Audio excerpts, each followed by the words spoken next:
সবার সামনেই প্রমাণ সমেত বৃন্দার কুকীর্তি ফাঁস করলো রাঙা। সম্পূর্ণ জানতে দেখতে থাকো।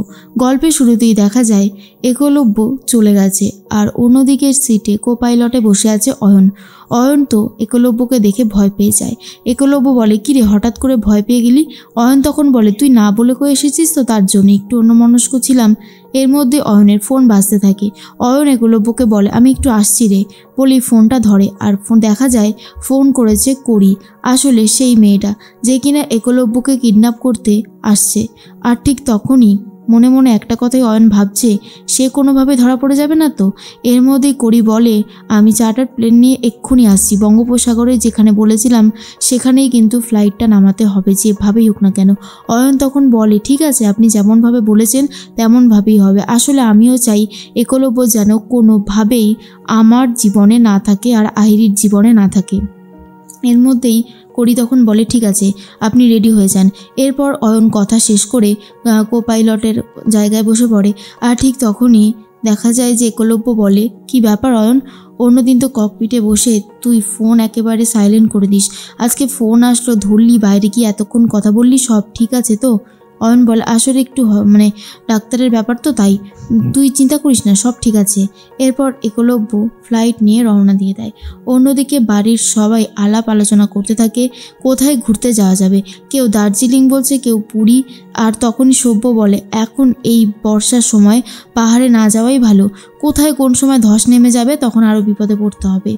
পাঞ্চালি বলে, আরে কিছু হবে না, পাহাড় মানেই তো একটা অন্য রকমের ভালোবাসা, না না আমরা পাহাড়েই যাব। আর এর মধ্যেই নবারুণ বলে, সভ্য যেই কথাটা বলেছে সেটা কিন্তু খুব একটা ভুল নয়। এর মধ্যেই তখন ময়না বলে, আচ্ছা পুরী গেলে হয় না, পুরীর সমুদ্র তো সব থেকে সুন্দর, আমরা বরং পুরীতে যাই। এরপর অদিতি বলে, না মেজ বৌদি, পুরীতে না, আমরা বরং পাহাড়েই যাব। কিন্তু কোথায় যাবে কেউই বুঝে উঠতে পারছে না। তখনই প্রমিতা বলে, আমি বলি কি, এইসব থাক, আমরা সবাই মিলে দার্জিলিংয়ে যাই। কিন্তু সভ্য তখন বলে, এই রকম বললে হবে না মা, এই বৃষ্টির ওয়েদারে যদি কোথাও ধস নেমে গিয়ে গাড়ি আটকে যায়, সারাদিনের কেস হয়ে গেল, হ্যাঁ, এত রিস্ক নেওয়া যাবে না। প্রমিতা তখন বলে, তাহলে কোথায় যাবি তোরা? বৃন্দা বলে, সভ্য তুমি এসব প্ল্যান করছো, তুমি পারবে তো ঠিক সামলাতে? সভ্য তখন বলে, আরে বৃন্দা তুমি তো জানোই না, এই পাড়াতে, এই আমাদের বাড়িতে যত ট্যুর হয় সব প্ল্যানিংকে করে এই সভ্য, তাই তোমাকে বলছি, তুমি হয়তো জানো না। এরপরেই রাঙাকে জিজ্ঞেস করে প্রমিতা যে, রাঙা তুই কোথায় যাবি? কিন্তু রাঙা কোনো উত্তর দেয় না। রাঙা পাগলের অ্যাক্টিং করতে করতে ওপরে চলে যায়। তখনই বৃন্দা বলে, মা এইটা কিন্তু আপনার বাড়াবাড়ি, রাঙা তো পাগল নয়, তাহলে শুধু শুধু অ্যাক্টিং করছে, এটা কি আদৌ ভালো হচ্ছে? পাঞ্চালি বলে, বড় বৌদি তুমি এসব কি বলছো?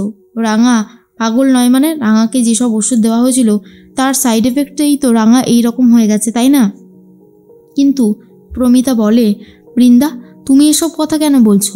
বৃন্দা তখন বলে, যেটা সত্যি সেটাই তো বলেছি, ভুল কিছু বলেছি বলে তো মনে হয় না।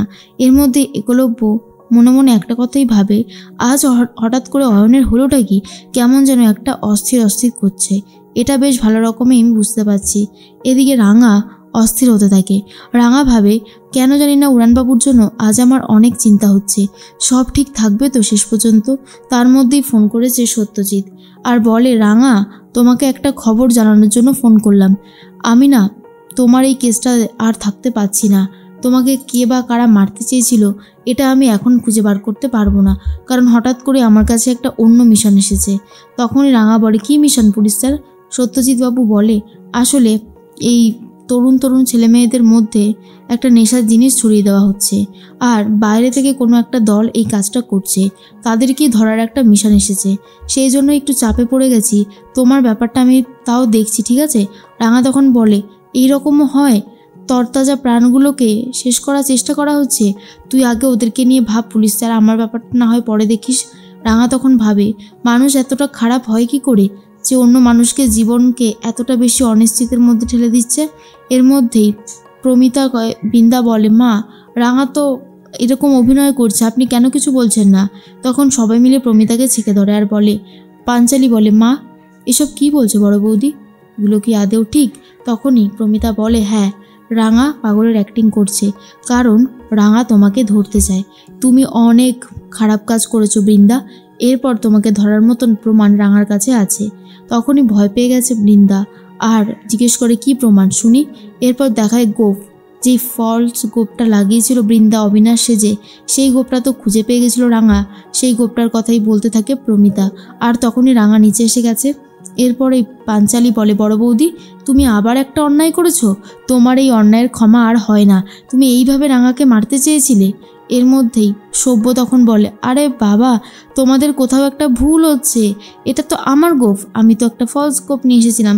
বৃন্দা আমাকে বলেছিল যে ও নাকি আমাকে দেখতে চায় যে আমার গোফ, তো সেই জন্য আমি এনেছিলাম। কেন, এটা নিয়ে এত বাড়াবাড়ির কি আছে রাঙা?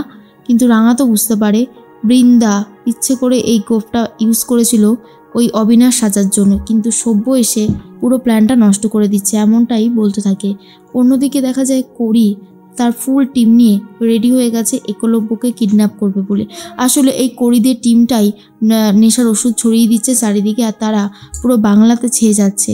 এমনই ইনস্ট্রাকশন দিতে থাকে করি, আর বলে আমাদের এই প্রোডাক্ট যেন সারা বাংলায় ছড়িয়ে যায়, আর একলব্য বাসুকে তো আজকে আমরা দেখে নেব। অন্যদিকে প্রমিতা ভাবে কি হলো কি রাঙার হঠাৎ করে, রাঙা তো আজকে একলব্যকে নিয়ে পড়েছে, একলব্যর জন্য রাঙার অনেক চিন্তা হতে থাকে, তাই রাঙা দুশ্চিন্তা করতে থাকে। কিন্তু নবারুণ বলে, আরে গত 3 বছর ধরে আমার একলব্য 1 নম্বর পাইলট হয়ে রয়েছে, আর তুই ওকে নিয়ে ভয় পাচ্ছিস? তুই ওকে নিয়ে একদম ভয় পাস না, আক্কু ঠিক যাবে প্লেন উড়িয়ে আবার যথাস্থানে রেখে চলে আসবে বাড়িতে। কিন্তু রাঙার মন মানছে না, রাঙা এটা নিয়ে খুব চিন্তাও করতে থাকে।